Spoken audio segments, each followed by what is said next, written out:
The sky above planet Thavra was dark blue, deeper than the skies of Earth. Giant mountains stood in silence. Broken towers touched the clouds like fingers of the past. The war had ended just 5 days ago, but the silence still sounded like weapons. Waiting to speak again, Commander Rafi stood at the edge of the Thavari landing platform. He wore a simple gray uniform, without medals. He didn't come here as a hero. He came as a messenger of peace. His mission was simple: hand over the Earth Council's last transmission to the Thavari leaders and confirm that peace would be kept. Behind him stood 2 human officers and a small machine that carried the peace token. Rafi's eyes were calm, but his heart held a quiet weight. He looked at the Thavari city ahead. The buildings were tall, smooth like shells, and glowing with blue light from inside. The beauty felt cold. A group of Thavari officials approached. They had long arms, silver skin, and large deep eyes. But one of them was different. A young Thavari woman walked at the side of the group, her steps slow and thoughtful. She wore no armor. Her robe was white. Her face was peaceful, yet it looked like someone who had forgotten how to smile. She stopped in front of Rafi. One of the older Thavari officials introduced her. "This is Zira," the elder said. "She is our voice for the ceremony. She will speak with you, Commander." Rafi nodded politely. "I'm Rafi of Earth. I bring the final message of peace from our people." He handed her the small disc. Zira took it gently and placed it into a reader. A glowing symbol appeared in the air. It was the Earth's symbol of peace, 2 hands reaching across a circle of stars. Zira looked at it for a long time without speaking. Then she said, "We see your message. We accept peace." There was no joy in her voice, no relief, just plain words. Rafi stepped forward. "I know the war hurt many. I did not come here with pride. I came because I believe peace must begin somewhere." Zira looked into his eyes. Her voice was soft, but strong. "You say the war is over," she said. Rafi nodded. "Yes, it is over." She lowered her gaze and gave a small, strange smile. Then she said something he did not expect. "But not inside me." Rafi felt like the wind had stopped moving. He looked at her, unsure what to say. He had studied the war records. He had read about the bombings, the lost cities, the battles that broke the skies. But in that moment, standing in front of her, he realized that papers and numbers did not carry the weight of pain. Only people did. Zira turned and began walking. After a moment, she paused and looked back. "Will you walk with me, Commander?" she asked. Rafi nodded and followed her. They walked down a quiet path between tall glass-like trees. Strange white birds flew between the branches, making soft sounds. The air was cool and fresh. Yet there was sadness in every step. Zira spoke. "Again, this city was once called Celoran. It was our heart. Artists lived here. Dreamers. Children sang songs near the rivers. Then came the war." Rafi listened. He did not interrupt. He did not defend his side. He just listened. She pointed to a fallen tower. "That was the Library of Wind. It held songs of our ancestors. Now only wind remains." They stopped at a small pool where blue flowers floated on the surface. Zira knelt beside it. "My sister used to sit here," she said. "She would sing to the fish. When the war came, we ran. I never saw her again." Her hands touched the water gently. "I do not blame you, Rafi. I know you did not fire the weapon. But peace is not only the silence of guns, it is the healing of memory. That takes longer." Rafi looked at the pool. He saw his own reflection beside hers. 2 different faces, 2 different worlds, but the same silence. "I understand," he said slowly, "and I am sorry." Zira looked at him for a long moment. Her face did not change, but her eyes softened slightly. "You are the first human to say those words to me," she said. They sat together in silence. No words were needed for a while. The wind moved through the trees, carrying the sounds of a world still breathing. As the sun began to fall behind the hills, Rafi stood. "I will return tomorrow," he said. Zira nodded. "I will be here." He looked at her once more. "Thank you for walking with me." She gave a small bow. "Thank you for listening." as Rafi walked back toward the platform. He felt something he had not expected. This mission was not about a message. It was not about a ceremony. It was about something deeper. Understanding. And maybe, just maybe, healing. The next morning, the air on planet Thavr felt heavy, like the sky remembered too much. Commander Rafi stepped out of his quarters, wearing the same simple gray uniform. He did not wear medals or a weapon. Today was not a day for pride. It was a day to understand. Zira was already waiting near the garden where they had spoken yesterday. She stood near the blue pool, watching the flowers float quietly. When she saw Rafi, she gave a slow nod. "You came," she said. "I said I would," Rafi replied. Zira turned toward the north. "Today, I will show you what we lost." They walked for nearly an hour across the soft hills of Thavr. The land was quiet but not dead. Trees grew tall, and small animals moved between the rocks. But there was something missing in the wind. It carried no laughter, no music. After crossing a broken stone bridge, they reached the edge of an old city. It was large and silent, filled with crumbling towers and half-buried streets. Some buildings still stood tall, though their windows were broken. Others had fallen into themselves, covered in vines and dust. "This was Velen," Zira said. "One of our oldest cities. It is now called the Ghost City." Rafi looked around with quiet respect. He could feel the history in the air. It was not just a place. It was a memory that refused to fade. Zira walked ahead and stopped beside a broken statue. It was shaped like a Thavari child holding a glowing orb. Now dull and cracked, this statue stood in our main square. She said, "It reminded us to protect the young." On the third year of the war, the city was struck from above. The blast came during night. Most did not wake. Rafi did not speak. He could see what the war had done, and for the first time, it felt personal. Zira walked into a large hall with half a roof missing. Sunlight poured through the open sky, falling on broken tables and scattered tiles. Strange writing filled the walls. This was a learning hall. She said, "Our children studied here. Not war, not hate. They learned songs, languages, dreams. All that is gone." Rafi slowly touched a stone seat. It was smooth from use, but now cold and empty. Zira turned to him. "Do you see now why the war is not over inside me?" Rafi met her eyes. "I do." Zira led him to another part of the city, where the ground had cracked open. Beneath it was a tunnel with strange light still flickering. They walked down carefully. Inside was a long corridor filled with round glass containers. Most of them were dark, but a few still glowed with soft blue light. "These are memory cores," Zira explained. "Each one holds a feeling, a story, a song. We recorded not just what happened, but how it made us feel." Rafi looked at one core. A soft voice echoed from it. "I held my sister's hand. Then the sky turned red. I never saw her again. I still feel her fingers in mine." Zira placed her hand gently on the glass. "These are the voices of those we lost." Rafi listened to another one. It was a child's voice. "Will the stars come back?" They used to sing. His chest felt heavy. "We did not know what we were destroying," he said quietly. Zira shook her head. "You did not want to know." They stood there for a long time, surrounded by voices of a city that once lived. Rafi finally turned to her.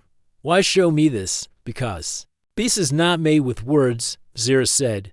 "It is made with truth. If you want to bring peace, you must carry our truth back with you." "I will," he promised. They returned to the surface as the sun began to fall behind the tall cliffs. The light turned golden, and shadows stretched across the ruins. Zira stopped near a wall where names were written in soft white light. She touched one. "My father's name," she said. "He was not a soldier. He grew food for the city." She pointed to another. "My mother. She wrote poems." She placed her hand on a third name. Her voice became still. "My brother. He believed that humans would one day understand us." Rafi looked at the glowing names. He did not ask for more.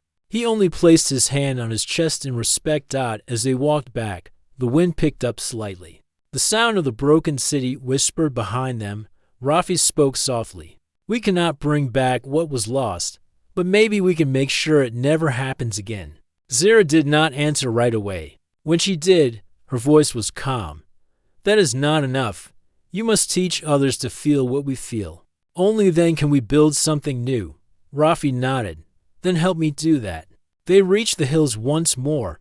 The stars were beginning to appear. One by one, Thaver's night sky was full of silver light. Rafi stopped and looked up. "Your stars look different from Earth's," he said. Zira smiled faintly. "But they still shine." They stood side by side, looking at the sky. To people from different worlds, joined not by war, but by the memory of it. And slowly, step by step, something began to change. Not the past, not the pain, but the future. The morning light on Thaver was soft and golden. It fell through the glass trees and painted long shadows on the ground. Commander Rafi walked slowly through the quiet garden. His thoughts were full of the ruins he had seen, the voices he had heard, and the silence that still lived inside Zira. She waited for him near the edge of the forest, close to a stone path that curved into the hills. Today, she wore the same white robe. Her face looked calm, but her eyes still held that deep silence. Rafi greeted her with a small bow. "You said the war is not over inside you. I want to understand more." Zira nodded. "Then today, you will walk into a place where words cannot lie.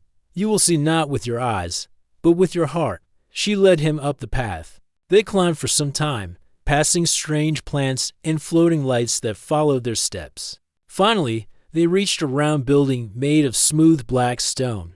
It stood alone on a small hill. The door opened by itself, as if it remembered her. "This is the Chamber of Memory," Zira said. "It is sacred to us. Few outsiders have entered." Rafi looked around the inside of the chamber. The walls were curved and silent. In the center stood a tall crystal structure glowing faintly with blue light. Around it were smaller stones arranged in a circle. It felt like the air was full of thoughts. Zira walked to the crystal and placed her hand on it. "This device does not show pictures or facts. It shows feelings. It takes memories and lets others feel them as they were." She turned to Rafi. "Will you sit with me?" He sat across from her on the floor. The crystal between them began to glow brighter. Zira reached out her hand. "If you are truly ready, take my hand. You will see what I carry inside." Rafi hesitated for a moment, then slowly placed his hand in hers. The glow surrounded them. The world faded. Suddenly, Rafi was not in the chamber anymore. He was in a house with smooth walls and warm colors. He could hear laughter. A young Zira ran through the room, followed by a boy slightly older than her. Their mother was cooking near a round stove, singing a song in a gentle voice. Their father was painting on a tall canvas. Turning to smile at them, Rafi could feel happiness. It was not his memory, but it felt real, warm, pure. Then the light changed. He saw the same house, but it was night. Zira was older now. Her mother stood by the window, looking at the sky with worry. Sirens began to sound. Red lights filled the sky. Her father grabbed the children. The door burst open. The boy pulled Zira's hand, but the ground shook. Then, darkness. Rafi gasped as the image vanished. His heart beat faster. He looked at Zira. Her eyes were closed. Her hand still held his. The chamber showed another memory. Zira stood in a small cave, cold and alone. Her clothes were torn. Her voice called out into the dark, but no one answered. The cave echoed only her own pain. She sat by a small fire. Her face was tired. She was no longer a child. She looked up at the stars through a crack in the rock and whispered something. "Will the stars forgive us?" Rafi felt her pain. It was not a sharp pain. It was deep, slow, and endless. It was the pain of waiting for someone who would never return. The pain of remembering too much. The memory faded. They were back in the chamber. The crystal dimmed. Zira slowly opened her eyes. Rafi let go of her hand. His own eyes were wet. He had not cried in years, not even during the war. "Now you understand," Zira said quietly. "The war took more than lives. It took our songs, our safety, our sense of time." Rafi nodded. "And still, you speak to me with peace. I speak to you because silence cannot carry peace, she said. It must be shared, or it will return again in other shapes. Rafi stood slowly. Thank you for showing me. Zira stood as well. She looked tired, but lighter. Somehow, you listened. That is a step many never take. They stepped outside. The sun had moved higher, and the sky was now bright blue. The wind touched their faces gently. As they walked down the hill, Rafi spoke. I want to take this memory back, not just in words, but in truth. I want others on earth to feel what I felt. Zira gave a small smile. Then you must find a way. Not all will listen, but even a few can change the shape of tomorrow. They reached the bottom of the path. A soft sound filled the air. A group of young Thavari children were playing near a pond, chasing light bubbles that floated above the water. Their laughter rose into the sky. Rafi watched them for a while. He turned to Zira. They still laugh. Yes, she said. That is how we know there's still hope. They stood in silence for a few moments. The war had not erased everything. Some things still lived, and new things were being born. Rafi finally said, I will return tomorrow. If you are willing, I want to keep learning. Zira nodded. I will be here. As Rafi walked away, the memory of her pain stayed with him, not as a wound, but as a weight he chose to carry. The chamber had shown him more than sorrow. It had shown him the meaning of peace. Not the kind written in treaties, but the kind that lives in a heart that chooses to speak after breaking. And he knew, from this day forward, that he would not forget. The stars above Thavr were still shining when Rafi sat alone near the edge of the human camp. His thoughts were not resting. The memories Zira had shown him in the chamber still echoed in his mind. He could see her family, their house, the silence after the blast. The pain was not only in her, it had entered him too. Rafi looked at the small screen in his hand. He opened an old report from the early years of the war. It talked about the first strike. The writing was cold and simple. Target cleared. Victory achieved. There was no line that said how many dreams were buried under that target. He closed the screen and stood up. He needed answers. Not from books, not from quiet machines. He needed to speak to someone who had lived through the same time but from his side. Back on the human ship, he found Amina, the missions historian. She was in the records room, reading an old treaty file. Her hair was tied back, and her face looked tired. She had studied war for years, but never touched the battlefield. Rafi entered slowly. Amina, I need to ask something, and I want the truth. She looked up. Of course, Commander. When the war started, why didn't we try to understand them? Why did we strike first without knowing their ways? Amina leaned back in her chair. Her eyes were serious. We were told they were building weapons. We were told they were a danger to our colonies. The early reports said they refused to share land and refused contact. But what if that wasn't true? Rafi asked. It might not have been, she said. But once fear begins, truth becomes small. People only hear what they want to believe.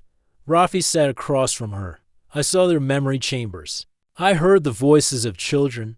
Their people were not planning war. They were living their lives. Amina looked away. Her voice dropped lower. I once saw a file marked restricted. It was from the early days.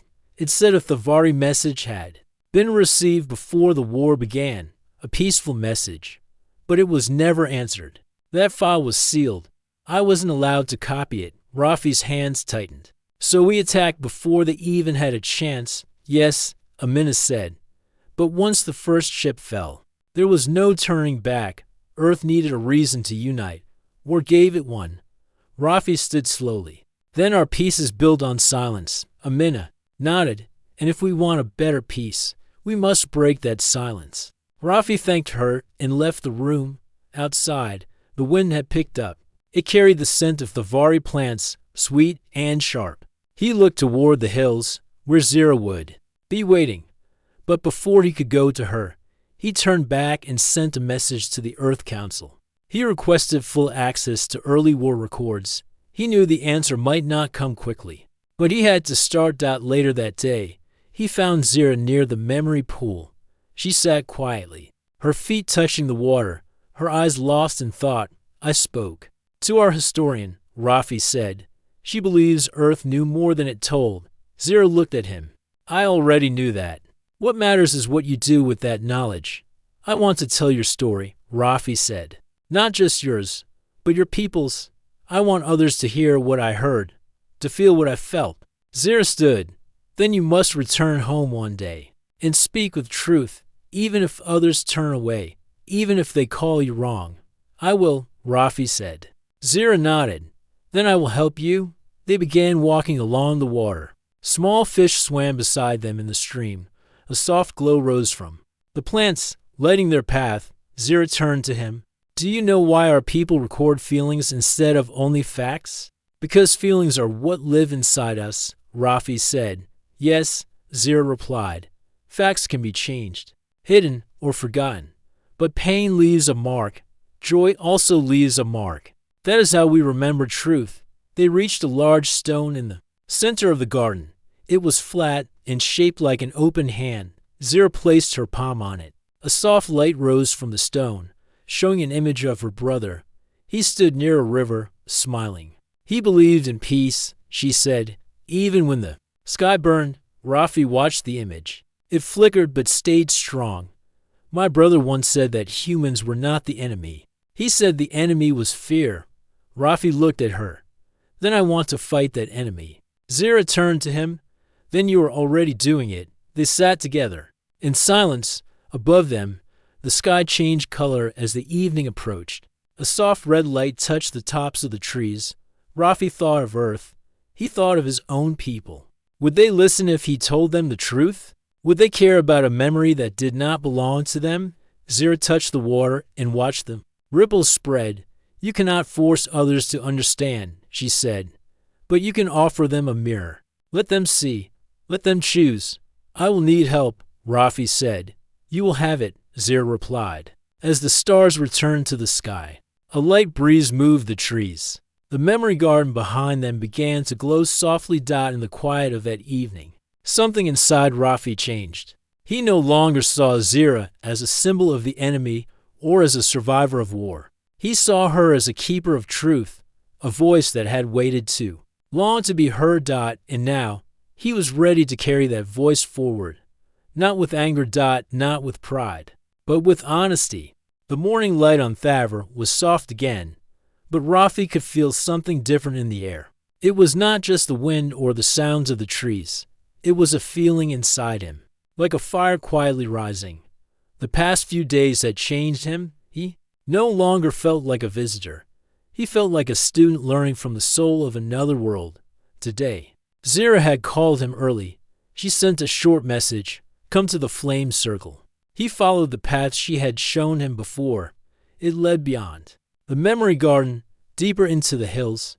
The ground turned warm under his boots. He saw glowing stones placed in a wide circle, each one pulsing with red light. Zira stood in the center. She wore a robe darker than before, deep blue with a red line across the chest. Her face looked serious, but her eyes were calm. Rafi stepped into the circle. What is this place? This is where we hold the fire of silence, Zira said. It is a very old tradition. Few outsiders have ever stood here. Rafi looked around. The stones looked like they had been here for centuries. In the middle was a small pit filled with glowing dust. We believe pain must not be buried forever, Zira said. If it is not spoken, it becomes something else, something sharp, something that hurts others. Rafi nodded. I believe that too. On Earth, we often hide our pain. We pretend it doesn't exist, but it always finds a way out. Zira walked toward the glowing pit. She picked up a small stick and touched it to the dust. A small flame rose. We light this flame when we are ready to speak what has never been said, she explained, even if the words bring tears. Even if the truth is hard. Rafi sat beside her. I want to listen. Zira stared into the flame. For a long time, she did not speak. Then her voice came, quiet but clear. When I lost my family, I blamed myself. I was the youngest. I was the one they tried to protect. I was the one who lived for many years. I thought I was not allowed to be happy again. Rafi looked at her with gentle eyes. He did not speak. He let her continue. I used to sit by the river in which the war had taken me to. I thought maybe then I would be with them again. But the river did not answer. It only kept flowing. Her hand moved gently toward the fire. One day, an elder found me. She told me something I never forgot. She said, "Survivors are not the end of the story. They are the next chapter." Zero looked up. Since that day, I stopped waiting for peace to find me. I began to look for it myself. Rafi felt his own chest grow heavy. Thank you for sharing that. You are stronger than anyone I've met. Zira shook her head. No, I am simply walking forward. One step at a time. Rafi looked at the fire. May I speak too? Zira nodded. Yes, the flame is for all who carry pain. Rafi took a breath. I never told anyone this, but I never wanted to be a soldier. I studied to be a builder. I wanted to make bridges and towers. But when the war started, my father told me I had no choice. He said, "You must serve your world. That is what good sons do." He paused for a moment. So I went. I trained. I followed orders. I never asked why. But every time I gave a command, I felt a small part of me breaking. I saw cities fall. I saw people cry. I told myself it was duty. But inside, I felt lost. He looked at the fire. Now, after meeting you, I understand that I was never fighting for peace. I was only following fear. Zero placed a hand gently on the ground between them. You are not that man anymore. You listened. You changed. Rafi nodded. I want to do more. I want to help build something better. Zira stood. She walked to one of the glowing stones and placed her hand on it. A soft hum filled the air. This circle remembers everyone who has ever spoken here, she said. Your truth now lives with ours. Rafi stood beside her. What happens next? Zira turned to him. We begin something new. Together. Later that day, they met with 3 Thavari elders. Zira spoke to them in her own language. She shared what she had seen in Rafi. She told them he was not a visitor now. He was a witness, and more than that, a bridge. The elders agreed to open the first peace route, a place where humans and Thavari could meet, learn, and share stories. It would be built near the memory garden, close to the water where the children played. Rafi offered to help design it. He sketched a simple building using ideas from both worlds. Smooth walls like Thavari homes and strong beams like Earth's early towers. The elders nodded with quiet approval. Over the next few days, more visitors from both sides came. Some were unsure, some were afraid. But when they saw the memory chambers, when they walked the ruins, when they heard the fire of silence, their hearts began to change. Zira taught the young ones. Rafi shared his stories. They did not tell people what to believe. They only showed them truth. One evening, as the stars returned to the sky, Rafi stood with Zira near the edge of the new peace site. The walls were rising. Children were laughing. Nearby, a soft light glowed from the memory pool. Zira looked at Rafi. Do you still feel the fire inside? He nodded. Yes, but now it guides me. Zira smiled gently. Then it is no longer a fire of pain. It is a fire of purpose. They stood side by side as the stars shined brighter. The war had left many wounds, but slowly, with truth, with courage, and with listening hearts, something new was being born. And it burned not with anger, but with hope. The new sun rose over Thavr, casting soft light across the memory garden and the newly built peace site. The air was filled with a quiet energy, one born not of war, but of hope. Commander Rafi stood at the edge of the garden, watching as children from both worlds played together, their laughter rising like birds in the sky. Beside him stood Zira, her face calm but filled with a gentle smile. The two of them had come far from the day they first met. The war was over, but the true work had only just begun. We are planting seeds, Zira said softly, watching a group of Thavari and human children plant glowing saplings side by side. Not just of trees, but of something new. Rafi nodded. The peace root is growing faster than I imagined. Zira looked up at the sky, where soft clouds floated like ships across the blue. These seeds are more than plants. They carry memories, stories, and dreams. They will grow with the children who care for them, The Peace Root was a special place. It combined Thavari technology with human creativity. The memory chambers were surrounded by living trees that recorded not only feelings but also lessons learned. Each sapling was programmed to bloom with a new story each season. Rafi had helped design the buildings. The walls curved like the wings of birds, smooth and strong. The spaces were open to the sky, filled with light and air. It was a place for learning, sharing, and healing. Today was the first festival at the Peace Root. Visitors from both planets had come. Some were old soldiers, still carrying shadows from the war. Others were young explorers. Curious about the future, Zira stood at the center of the gathering. She spoke to the crowd in her soft voice.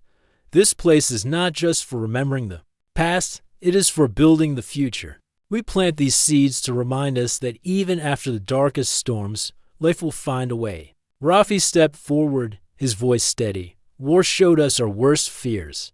But here, we choose to show our best hopes. We learn from each other. We grow with each other.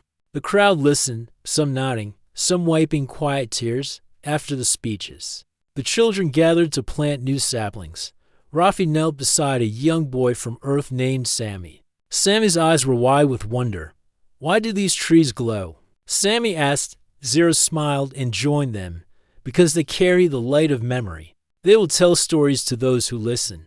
Sammy reached out and touched a leaf. It shimmered softly. Will the trees remember the war? He asked. Yes, Zira said. But they will also remember peace, kindness, and new beginnings nearby. The Vari children showed humans how to play their traditional games. The laughter was a song of friendship. Rafi walked through the crowd and saw many faces filled with hope. He thought of Zira's words about the fire inside. That fire was no longer burning with pain, but with purpose. Later in the day, Rafi and Zira met with the leaders from both worlds. They discussed the future of the Peace Root. Plans were made to expand it, to build schools and homes where humans and the Vari could live side by side. One elder spoke slowly. This is the first time we have truly begun to heal. Zira nodded. Healing takes time, but with every seed we plant, we grow stronger. As the sun began to set, the sky was painted with colors of orange and purple. The saplings glowed softly, their light spreading warmth over the gathering. Rafi turned to Zira. Do you think the war will ever be truly over? She looked at him, her eyes clear. Not until every heart is healed, she said. But every step we take brings us closer. They stood together, watching the stars appear one by one. The future was still uncertain, but it was full of promise. The Peace Root was a beginning, a place where memories could live not as wounds, but as lessons, and where the seeds of a new sky could grow tall and strong. Years had passed since the war ended on Thaver. The once broken lands were now filled with life. Trees grew tall and strong. The memory garden had become a place of learning and peace. Children from both Earth and Thaver played and studied side by side. The Peace Root had grown into a bright symbol of hope. Commander Rafi returned to Thaver after many years. His hair was streaked with silver, but his eyes still held the same quiet strength. He walked through the garden, feeling the soft wind brush against his face. The air was filled with laughter and songs. Near the center of the garden, a small group had gathered. At the front stood Zira. She was older now, but her eyes still held the calm fire that had once guided Rafi. She wore a simple robe, and her hands moved gently as she spoke to the crowd. Rafi watched quietly. Zira was telling the story of the war, not the story of battle or loss, but the story of healing. She spoke of the memories that lived in the trees, the songs that floated in the air, and the hope that grew from pain. A young girl stepped forward and asked, Zira, what does peace mean to you now? Zira smiled softly. Peace is not when silence falls outside. It is when silence inside us is finally heard.